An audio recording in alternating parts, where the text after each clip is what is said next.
अंजली दमानिया म्हणतात की माझ्याकडे एकनाथ शिंदेंनी केलेले 17 कॉल, रुपाली चाकणकरांचे 177 कॉल, म्हणजे एक तर त्या स्वतःला म्हणतात की असा कायदा तसा कायदा, हे असं झालं पाहिजे, याची चौकशी झाली पाहिजे, त्याला बोलवलं पाहिजे. मग कोणीतरी तुम्हाला एक रॅन्डम काहीतरी पाठवतं आणि तुम्ही त्याच्यावरून बोलता. जे दीपक केसरकर म्हणाले की मी एकटा नाही, 39 लोक त्यांना भेटले.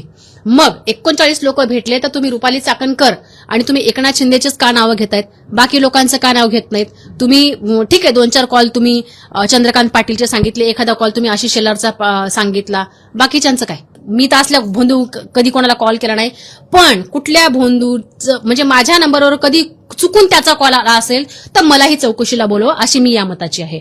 पक्ष बाजूला ठेवून जो कोणी व्यक्ती असेल त्याला चौकशीला बोलवावं, रुपाली चाकणकर, एकनाथ शिंदे, अजून अन्य कोणी. सगळ्या महाराष्ट्राला कालपासून जी सनसनाटी चालू आहे, कालपासूनची कॉल रेकॉर्डिंगची, मी इथे ना एकूमामाची बाजू घेत ना मी इथे रुपाली चाकणकरांची बाजू घेत.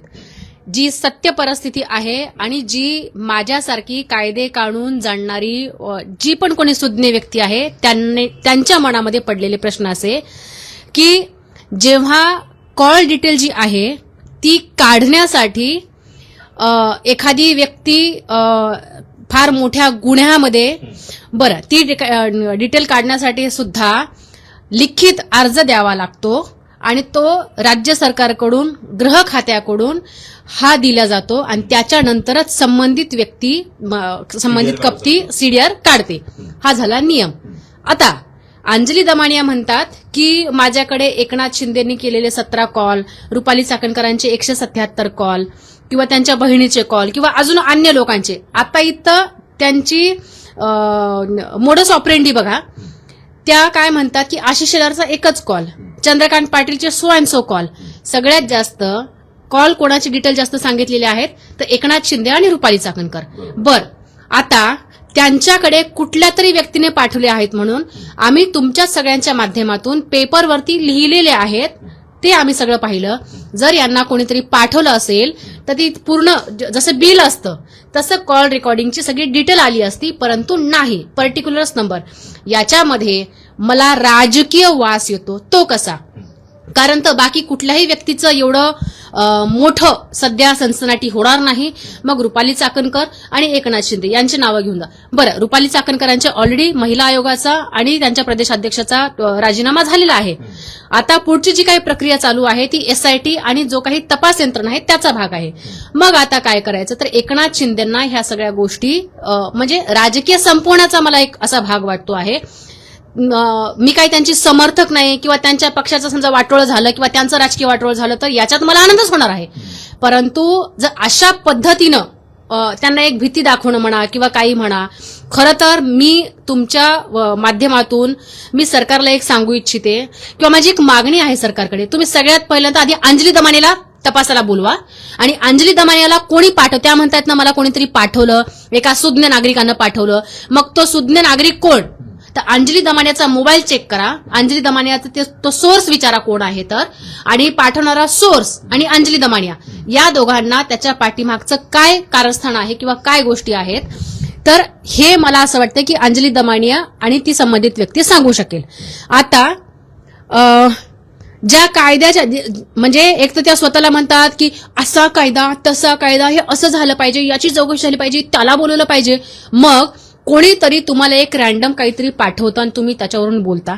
खरं तर मला असं वाटते की एकनाथ शिंदे आणि रुपाली चाकणकर यांनी जर तुमच्यावरती बदनामीचा जर दावा ठोकला तर तुम्ही त्याला कसं उत्तर देणार आहात की मला कोणीतरी एक रॅन्डम व्यक्तीने मला पाठवलं म्हणून? लोकांना ठीक आहे, महाराष्ट्राची देशाची जनता लगेच एखाद्या गोष्टीवरती विश्वास ठेवते, त्या विश्वासातून मी असा गैरफायदा घेऊ शकत नाही. तुम्ही तुमच्याकडे आलेला डेटा तुम्ही व्हेरीफाय केलात का? तर नाही. तुम्ही जो कोणी सुज्ञ नागरिक म्हणाला तर आता त्या म्हणतात की मला व्हॉट्सअपचा, मग ज्यानं पाठवले किंवा ज्या सोर्सनी पाठवले मग त्यांना सांगायचं होतं की व्हॉट्सअपचे पण सो अँड सो कॉल आलेले आहेत म्हणून. आणि सगळ्यात महत्वाचं जी तपास यंत्रणा आहे, व्हॉट्सअपचा सुद्धा डेटा रिट्रीव्ह करता येतो जरी डिलीट वगैरे केला असेल तरी. मग ते काय नाही सगळं. आता ती म्हणते मला सुज्ञ व्यक्तीने पाठवलं. आता इथं पुन्हा अजून एक बोट जातं, जर समजा यंत्रणेकडून जर त्यांना हे मिळालेलं नसेल तर जी मोबाईल कंपनी आहे मोबाईल कंपनीनं हे असं म्हणजे सेन्सिटिव्ह डेटा हे बाहेर काढू शकत नाही. खराच्या फोनची जी काही कंपनी आहे त्या फोनच्या कंपनीला सुद्धा ह्या गृह विभागाकडून आणि त्या सगळ्या लोकांकडून नोटीस गेली पाहिजे, मी या मताचे. आणि हा प्रश्न फक्त अयोध्याच्या मनात नाही, तर जी सुज्ञ लोक, तुम्ही सोशल मीडियावरती बघा, लोकांनी त्यांचाच बाजार उठवलेला आहे तुमच्याकडे कसं काय आलं म्हणून. आता त्याला अनुसरून जे सगळे लोक बोलतायत की एवढे एवढे कॉल झाले, तेवढे कॉल झाले. मग जे दीपक केसरकर म्हणाले की मी एकटा नाही, 39 लोक त्यांना भेटले. मग 39 लोक भेटले तर तुम्ही रुपाली चाकणकर आणि तुम्ही एकनाथ शिंदेचेच का नावं घेतायत, बाकी लोकांचं का नाव घेत नाहीत तुम्ही? ठीक आहे, 2-4 कॉल तुम्ही चंद्रकांत पाटीलचे सांगितले, एखादा कॉल तुम्ही आशिष शेलारचा सांगितला, बाकीच्यांचं काय?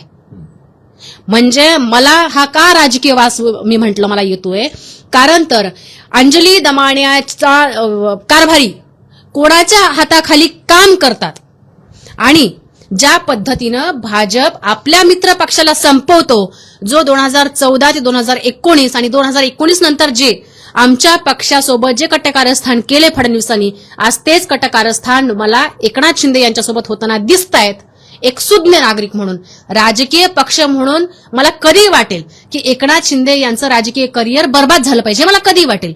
परंतु तुम्ही जर डोकं शांत ठेवून विचार केला तर ही सगळी काही राजकीय जी काही गोष्टी आहेत त्या सगळ्या पुढे येताना मला दिसत आहेत. पण हा मुद्दा असा आहे, जवळपास 177 कॉल रुपाली चाकणकरांचे.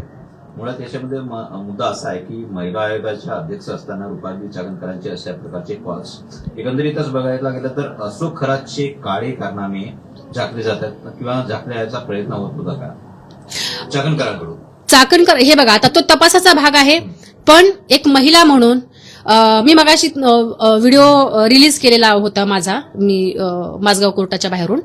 आज जो माझ्यावरती हल्ला झाला होता त्याच्यावरून माझ्यावरच 2 गुन्हे दाखल केलेले होते. आज माझी त्याची तारीख होती आणि परवा दिवशी जो यशवंत जाधवांचा व्हिडिओ रिलीज झाला होता त्या अनुषंगाने मी तो केला होता.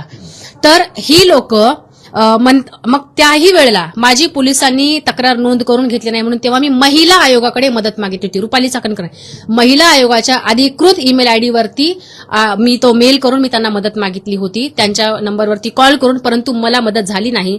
जर या सरकारवरती दिवस रात्र आम्ही प्रश्न विचारणारे लोक जर आम्हाला मदत मिळत नसेल तर या सामान्य महिलांना काय मदत मिळेल? आणि हो, त्याच्याकडे सगळ्याच पद्धतीची पॉवर होती. कोणाकडे? थोरातकडे. तर होय, मी या मताशी बिलकुल ठाम आहे की रुपाली चाकणकरांकडून फक्त ज्या एकदम काय म्हणतो असं तारांकित ज्या लोक आहेत तर त्यांनाच त्यांनी प्राधान्य दिलं, माझ्यासारख्या किंवा माझ्यापेक्षा अजून साधारण. हो, कारण तर ज्या नटीच्या प्रकरणामध्ये सुरेश धस कोणाचं नाव पण घेतलं नव्हतं, नटीला लगेच त्यांनी मदत केली, सुरेश धसांना माफी मागायला लावली.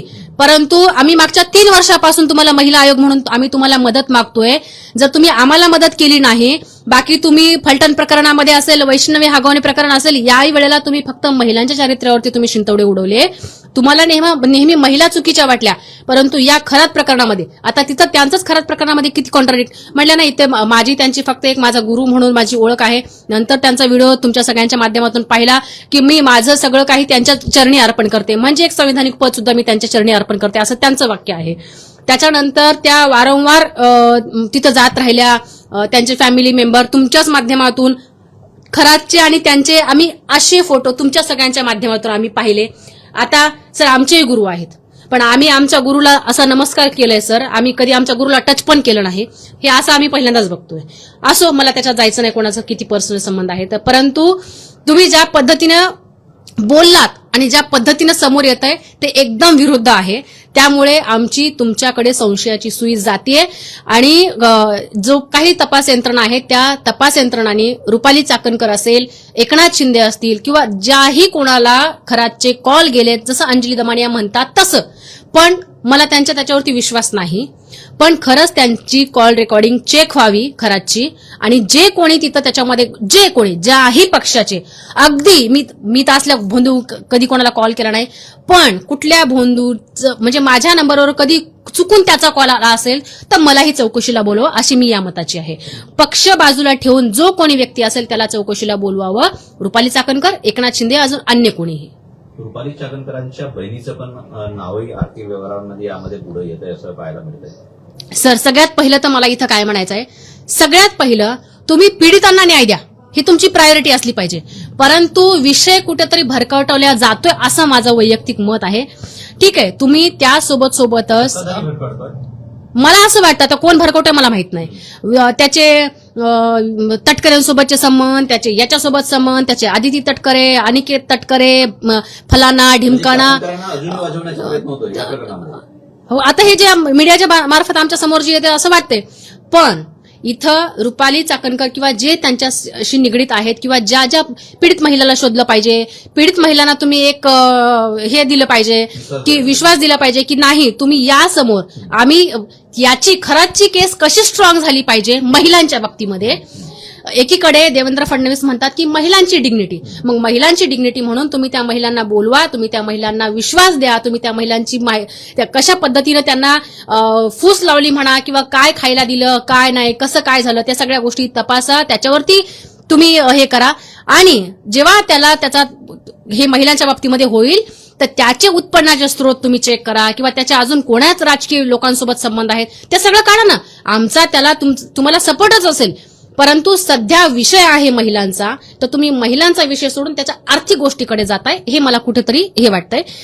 तुमचा खरात एक खरात आणि महिला उत्पीडन हे तुमचं सगळ्यात पहिलं तुमची प्रायोरिटी असली पाहिजे, मी या मताची आहे. दुसरा प्रश्न असा आहे, मागच्या काही दिवसांमध्ये जेव्हा जिल्हा परिषद अध्यक्षपदाची निवडणूक होती सातारा जिल्हा परिषदेमध्ये, शिवसेना वर्सेस भाजप सामना पाहायला मिळाला. त्याच्यामध्ये साथ लाभली महेश शिंदेची, जे शिंदेचे आमदार आहेत.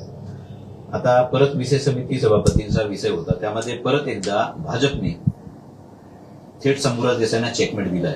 त्यांचेच विशेष समिती सभापती निवडून आले. कसं बघताय, मंत्र्यांना मारहाण होते? आता ह्याला जसं आता खराच आपण बोललं, शंभूराज देसाई यांना मारहाण होते. बरं, सत्ताधारी आमदार, सत्ताधारी मंत्री, शिवाय मित्रपक्ष, आणि ती व्यक्ती काही लहान नाही, राजघराणे शंभूराज देसाई, त्यांच्यावरती अशा पद्धतीचं जर प्रकरण होत असेल ते खरंच निषेधार्थ आहे. आणि ते झाल्याच्या नंतर तरी सुद्धा एकनाथ शिंदे गप्प बसले नाही. मग 4 दिवस अधिवेशनमध्ये सगळा प्रकार झाला. नंतर एकनाथ शिंदे दिल्लीला गेले. दिल्लीला गेल्याच्या नंतर त्यांच्या दिल्लीश्वरांना भेटले, चरण स्पर्श केला, चरणाचं तीर्थ पिलं, सगळ्या गोष्टी झाल्या. आणि त्याही नंतर हे कुठेतरी प्रकरण थांबलं नाही. अजूनही एकनाथ शिंदे मी थांबणार नाही हे जे काही त्यांचं चालू आहे. तर मग अंजली दमानियांचे कारभारी थ्रू मला असं वाटतंय की अंजली दमानियांना त्यांना उभं केलं असेल बरं, माझा प्रश्न आहे ते त्यांनी त्याचं उत्तर द्यावं. तर अंजली दमानियाला उभं केलं असेल आणि तुम्ही आता एकनाथ शिंदेचं नाव घ्या, कारण तर रुपाली चाकणकरचे ऑलरेडी राजीनामे झालेले आहेत. मग आता इथं तुम्हाला कोण दिसतंय? बरं, हे कधी सुरू झालं? 2 दिवसापूर्वी त्यांची कार्यकारिणी जाहीर झाली. त्याच्या 2 दिवस अगोदर भाजपची एक व्यक्ती म्हणते की 2029चा आमचा स्वबळाचा आमचा नारा आहे. मग त्याच्यानंतर 2 दिवसांनी एकनाथ शिंदेची कार्यकारिणी जाहीर होते.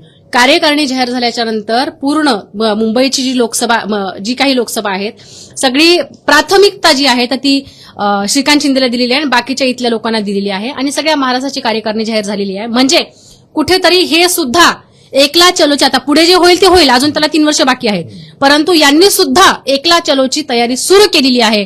मग त्यांना वाटत असेल, अरे हे एकनाथ शिंदे म्हणजे संपतच नाही, याला आपण काही केलं तर मग एक काम करायचं, याचं आणि खराचंच आपण जोडून द्यायचं. एकनाथ शिंदे पण काय धुतलेल्या तांदळासारखे नाहीयेत. एकनाथ शिंदे सुद्धा त्या बाबाकडे जात होते. मला तर असं वाटतंय की ते सुद्धा ते तीर्थ पिलेलं असेल त्यांचं, परंतु इतकं सगळं होऊन सुद्धा त्यांना कुठेच काही होत नाही म्हटल्यावर मग चला हा जो कॉल बॉम्ब टाकून द्या. हे मला असं वाटतंय. खरं तर तुमच्या माध्यमातून मी एकू मामाला एक सांगू इच्छिते. एकू मामा, मी या चॅनलच्या माध्यमातून सांगितलं होतं की माझ्याकडून लिहून घ्या, तुमच्या राजकीय आयुष्याला 2029 येणार नाही आणि त्याची ही सुरुवात म्हणजे फार गांभीर्याने तुम्ही घेतली पाहिजे असं मला वाटतंय. बघा, हे अजून 3 वर्ष सत्ता भोगा किंवा अजून काय आहे ते तुम्ही बघा. एनिवेज, तुम्हाला शुभेच्छा. आणि आम्हाला तर खरंच छान वाटणार आहे की तुमचं अजून 3 वर्षानंतर राजकीय तुमचं राजकीय आयुष्य संपणार आहे. बघूयात आपण अजून 3 वर्षांनी. शेवटचा प्रश्न आहे, मागील 8 दिवसांमध्ये एक व्हिडिओ मोठ्या प्रमाणात व्हायरल झाला. आम्ही पण तो व्हिडिओ केलेला होता. आदित्य ठाकरे मोहित कंबोज यांच्या मुलीच्या वाढदिवसाच्या कार्यक्रमाला गेले, त्याच्यावरून बरीच टीका टिप्पणी होते. तुम्हाला काय वाटतं? सर, एकीकडे आपण म्हणतो की लोकशाहीचं सौंदर्य किंवा महाराष्ट्राची संस्कृती जवळीक वाढली आहे का असं म्हणायचं? नाही, सांगते ना सर. आता एकीकडे म्हणायचं की लोकशाहीचं सौंदर्य, एकीकडे म्हणायचं की महाराष्ट्राची सुसंस्कृत संस्कृती वगैरे वगैरे सर म्हणायचं. 2 महिन्याखाली माझे वडील वारले. सर, मला सगळ्याच पक्षाचे, सगळ्याच, एकू मामाचा पक्ष असेल, भाजपचा पक्ष असेल, अजितदादाचा, सगळ्याच पक्षातल्या मोठमोठ्या नेत्यांचे मला कॉल आले. मोठमोठे नेते माझ्या गावाकडे भेटायला आले आणि हे सगळं प्रत्येकाच्या मोबाईलमध्ये फोटो असतील किंवा कोण कोण भेटायला आलं. प्रत्येक व्यक्ती माझ्या दुःखाच्या प्रसंगी मला भेटायला आली. त्यावेळेस कुठल्याही पक्षाच्या कुठल्याही नेत्यांनी किंवा कार्यकर्त्यांनी मी त्यांच्या नेत्यावरती इतकं बोलले, हे सगळं बाजूला ठेवून माझ्या दुःखात सहभागी झाले. तर सर, मला सांगा, एखाद्या लहान मुलीचा वाढदिवस आहे आणि त्या वाढदिवसाला जाणं हे मला वाटत नाही की काही वावगं आहे म्हणून. आणि राजकारणच्या जागी ठेवायचं असतं आणि सुख दुःख बाजूला ठेवली पाहिजे असं मला वाटतं. एक मिनिट थांबवतो. मुद्दा असा आहे याच्यामध्ये, हा प्रश्न याच्यासाठी निर्माण होतो की ज्या मोहित कंबोजनी तुमच्या शिवसेनेच्या करेक्ट कार्यक्रम केला, ज्याच्यामध्ये त्याचा सर्वात मोठा पुढाकार होता, सर्वात मोठा सहभाग होता, ज्या कामाख्या देवीला गेले वाया गुवाहाटी सुरत, त्यामध्ये त्याचा सर्वात प्रथम पुढाकार होता. त्या सर्व पार्श्वभूमीवरती आदित्य ठाकरे मोहित कंबोज यांच्या मुलीच्या वाढदिवसाला जातात, हे पटण्यासारखं आहे? सर, मला तेच म्हणायचं आहे, याच्यामध्ये राजकारण का करत आहेत सगळेजण, मला हाच खूप मोठा प्रश्न पडलेला आहे. कारण तर माझ्या सगळ्या नेत्यांनी पण सांगितलेलं आहे आणि आमच्यासारखे सुज्ञ लोक पण तेच म्हणत आहेत की सुखदुःखाच्या प्रसंगी जायचं असतं, यायचं असतं. जिथे मोहित कंबोजनी आमच्या पक्षावरती टीका केलेली आहे, आमच्या ठाकरे परिवारावरती टीका केलेली आहे, सगळ्यात पहिलं अयोध्या उभी राहिलेली आहे. या प्रकरणावरती मी कुठल्याच गोष्टी बोलल्या नाहीत. याचा अर्थ मला माहिती आहे माझा पक्ष आणि माझ्या पक्षाचे, खास करून ठाकरे, हे सुसंस्कृत आहेत. जर अयोध्याच्या दुःखामध्ये अयोध्यासोबत आहेत, तर मोहित कंबोजच्या सुखामध्ये मोहित कंबोजच्या सुखा म्हणजे का नाहीत, मला हे म्हणायचंय. आता काल तुम्ही सगळ्यांनी पाहिलं असेल, जळगावमध्ये गुलाबराव पाटील आणि संजय राऊत साहेब, हे ती एक संस्कृती आहे सर. आणि सर, मला असं म्हणायचंय की हा जर सुसंस्कृतपणा आपण टिकवला सर, तर तुमच्या मुलांचं, उद्या माझ्या मुलांचं काहीतरी भविष्य आहे सर. नाहीतर मला असं वाटतंय की ते पहिलं काळाच असं एकदम जानी दुश्मन, सर ते तसं होणार आहे. मग कोणाच्या घरामध्ये म्हणजे पण आदित्य ठाकरेंच्या या जाण्यामुळं तुमचे कार्यकर्ते किंवा तुमच्या एकंदरीत नेत्यांना ते पटलेलं दिसत नाही, किंवा बरेच कार्यकर्ते समाज माध्यमांवरती व्यक्त होत आहेत निगेटिव्ह प्रमाणात. सर, आता तुमच्या प्रश्नाचं, मी फक्त पर्टिक्युलरली तुमच्या प्रश्नाचं उत्तर, एक तर मुळात आम्ही भाजपच्या लोकांसारखे अंधभक्त नाहीत सगळ्यात पहिलं, आणि आमचा पक्ष नाही, आमचा परिवार आहे, शिवसेना परिवार आम्ही म्हणतो. आणि परिवारामध्ये माझा जर कुठला निर्णय माझ्या भावाला पटला नाही, तर माझा भाऊ बोलतो, ताई हे असं नाही असं. मग आता त्याच्या बोलल्यावरती मी, अरे हा लहान भाऊ म्हणून हे नाही, ठीक आहे, माझ्या भावाला हे नाही पटलं ना, मी त्याच्यावरती काम करेल. आणि याच्यातून आम्ही एक परिवार आहोत, आम्ही कोणासारखे अंधभक्त नाहीत. म्हणून ज्यांनी कोणी तुम्ही म्हणताय प्रतिक्रिया, पण त्या लोकांनी, बरं आता तुम्ही म्हणताय की त्यांना पटलेलं नाही, आता तुमच्याच ह्याच्यातून सांगते, म्हणजे उद्धव साहेबावरती आजही ती लोक प्रेम करतात. जे तुम्ही मगाशी म्हटलात मोहित कंबोजनी पक्ष फोडला, जेव्हा आमदार पळून गेले, आमदार पळवण्यासोबत एकनाथ शिंदेसोबत मोहित कंबोज होते, हे शिवसैनिक आजही विसरले नाहीत. 2029च्या निवडणुकीला विसरणार नाहीत आणि त्याच्या पुढच्या निवडणुकीला विसरणार आहेत, हे आपण लक्षात घेतलं पाहिजे.